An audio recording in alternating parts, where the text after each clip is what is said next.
We have a pioneer in college sports taking center stage this morning. In 2019, Arcadia University announced it would create varsity men's and women's ice hockey programs. Now, what the private Division III college located outside of Philadelphia did not realize at the time was it would make history with a key leadership choice.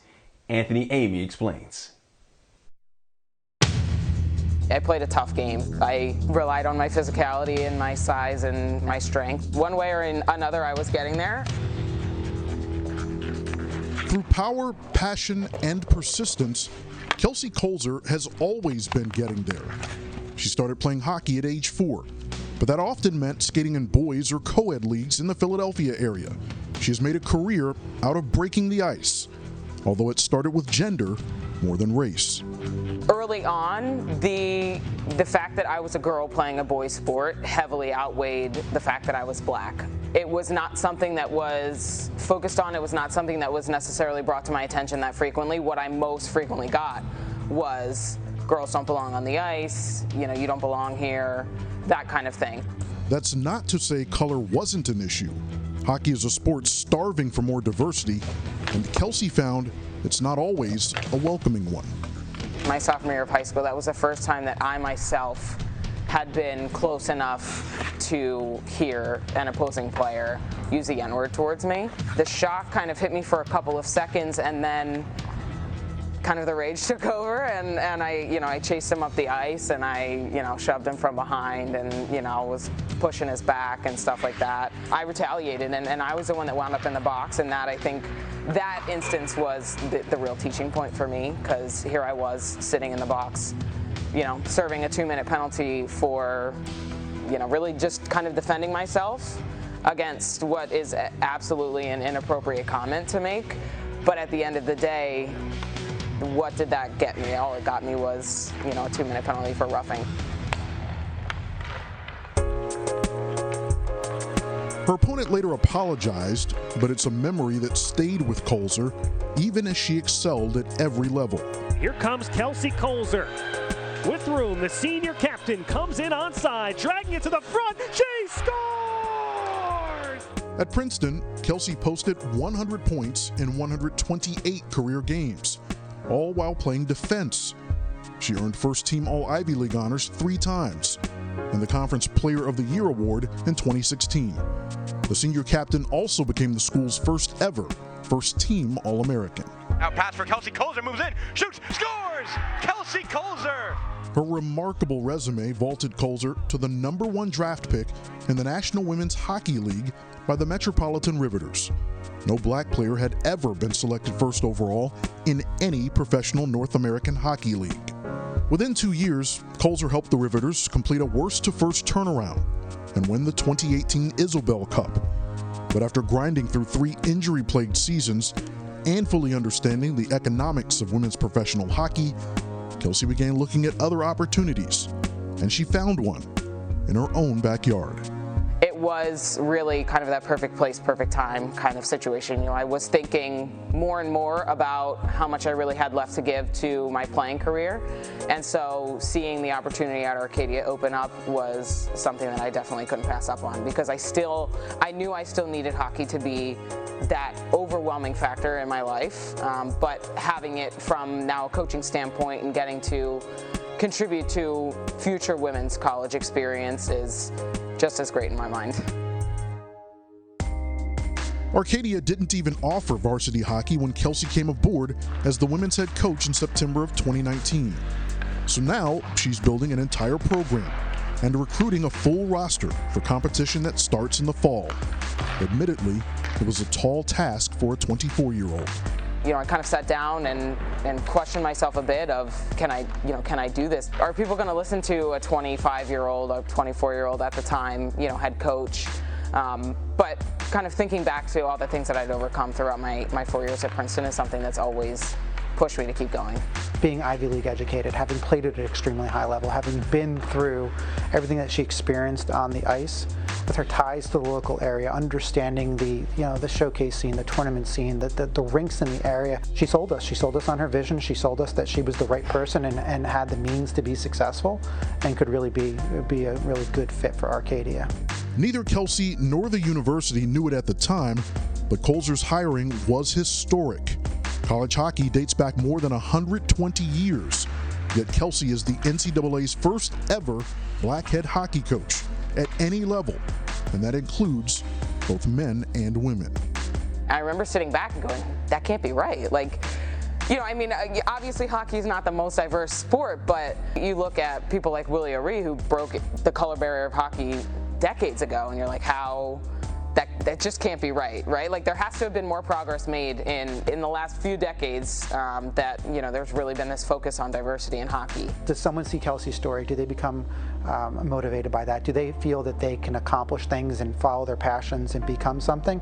If that inspires someone to pursue coaching or to pursue getting into the field, we're all for it. It's obviously time, and so, you know, having this opportunity and a chance to display, you know, my experience and bring to the table what I have to bring, and hopefully open the door for many more to come is something that I think it's definitely the right time for it.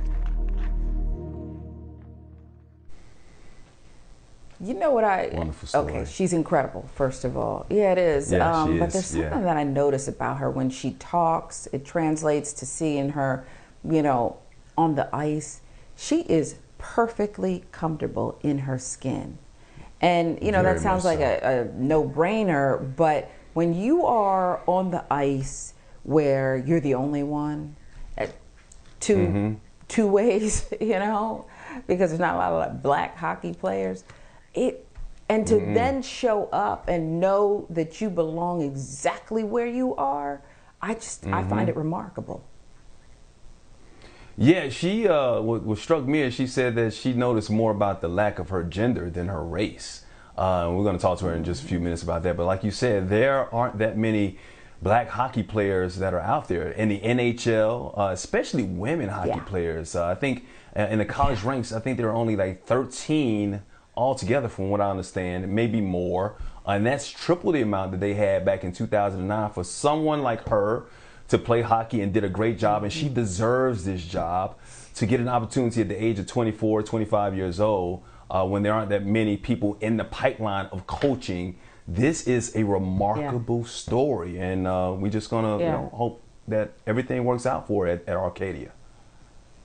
Yeah, well, I mean, we're rooting for her, but that's another thing you mentioned, the age. You know, the maturity, the passion, the decisions she makes, because I take it, you know, they don't make much money, you know, as professional female hockey players, and so she said, this is what I want. And I remember, and you do too, that, you know, soccer, women's soccer is like bigger than the men now, right?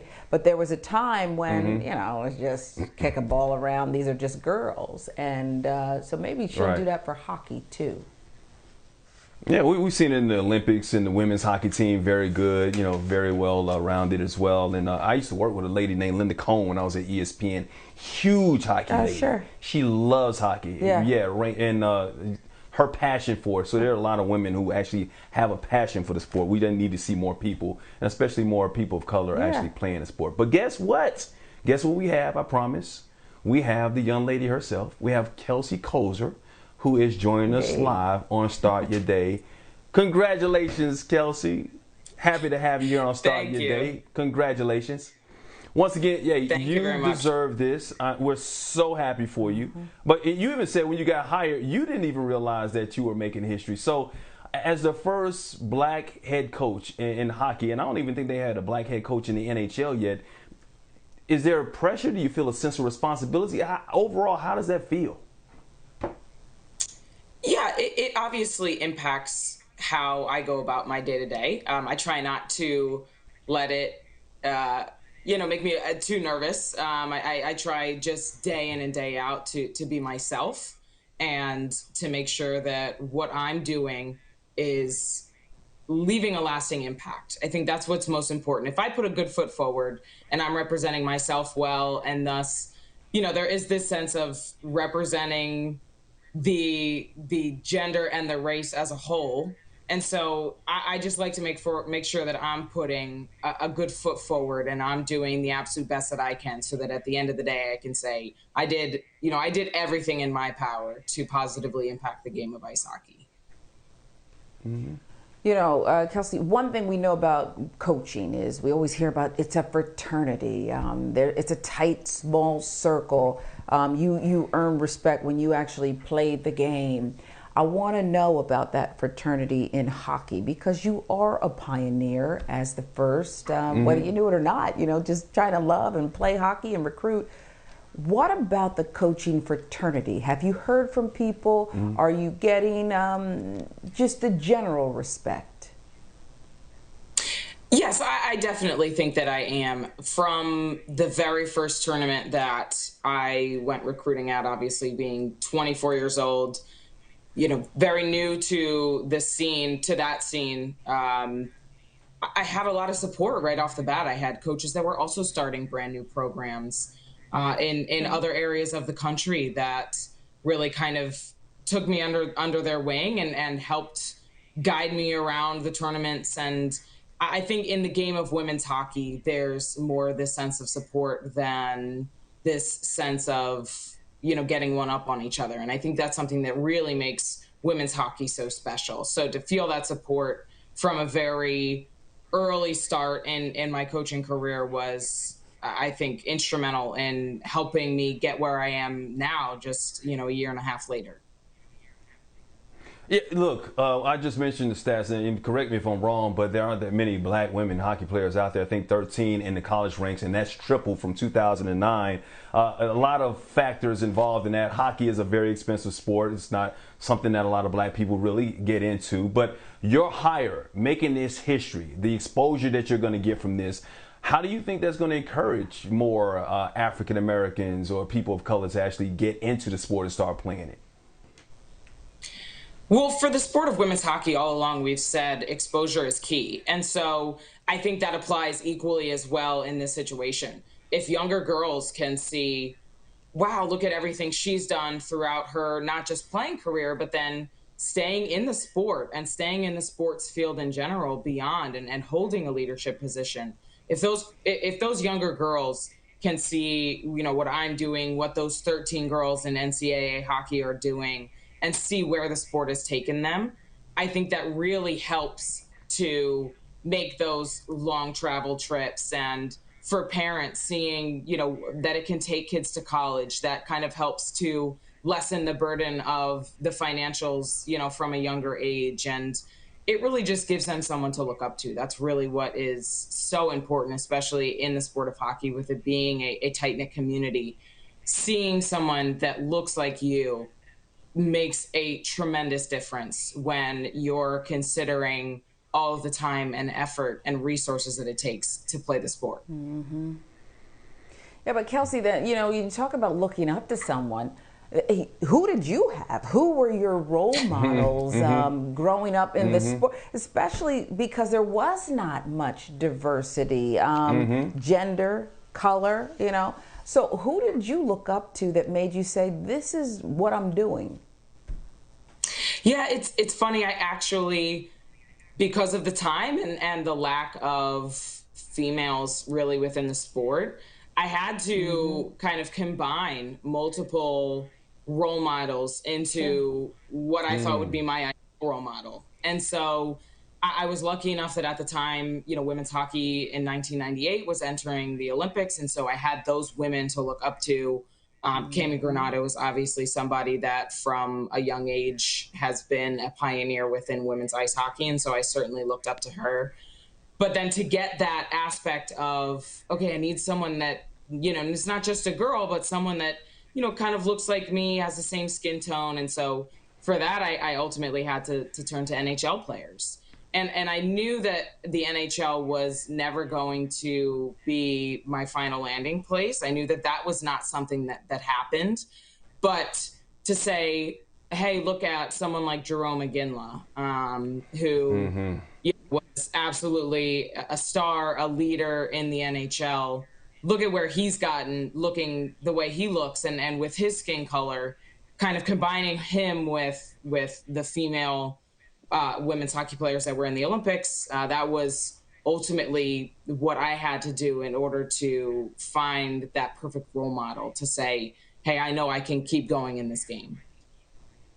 Yeah, PK Subban, Vander Kane, Grant Fuhr, other greats, blacks from the NHL. But and you're now a role model, and you're going to be a great role model, and we're happy for you doing that. But I do have to address one of the issues that we have in the sport still, from the youth leagues to the NHL. There is still, and you kind of mentioned it in the piece, there's still racism that goes on in this sport, where the fans are calling you names, other hockey players, some from overseas just don't get it.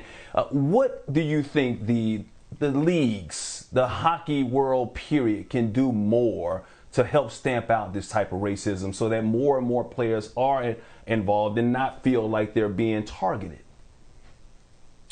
There has been a lot of education that has occurred in the last year, and I think that's something that is important. It's a really great first step, but especially in a sport of hockey where you spend a lot of times in the locker rooms, and there's that dynamic that people can't necessarily see from, the outside looking in. And so having people that are strong enough and brave enough and smart enough to stand up to teammates who are not just being outwardly racist, but it's those smaller aggressions that really make the sport unwelcoming for a lot of people. And so it really is up to our teammates. It's up to our coaches to stand up and set a line and set an expectation and say that's unacceptable. There's consequences for your actions. And so that is ultimately what I'm looking forward to doing, as well as I continue on into my hockey career, is make it clear that everyone belongs in this sport, and it's an amazing sport, and everyone should have the opportunity to not just experience it, but really love it. And so, not setting an expectation and setting a line that, this is what we're willing to take, and we won't go beyond that. And that's unacceptable if you're crossing that line. That's something that I think is, coaches and teammates and, parents of younger players, they have the power to make that change. And that's something that, it just takes one person being willing to stand up and say that's unacceptable. And people will follow suit. Well, Amen. We got a feeling that person is you, that one person. Yes. Mike and I were talking before. I don't know if you heard it, but there's just Kelsey something about Koelzer. you. It's in your eyes. It's in the way you present on the ice. And in this interview, that's very steely and focused, that you're very confident in your skin. And so it makes me believe the best is yet to come for you. And I hope you'll come back Ivy and League share. education. And I hope, yes, that too. Okay, that doesn't hurt. I want you to have endorsements and be so visible, because I do think it matters. You matter. So thank you. And I hope you'll come back. Thank Thanks you. for starting your Deserve day to with us, center Kelsey. stage. We appreciate it. Absolutely.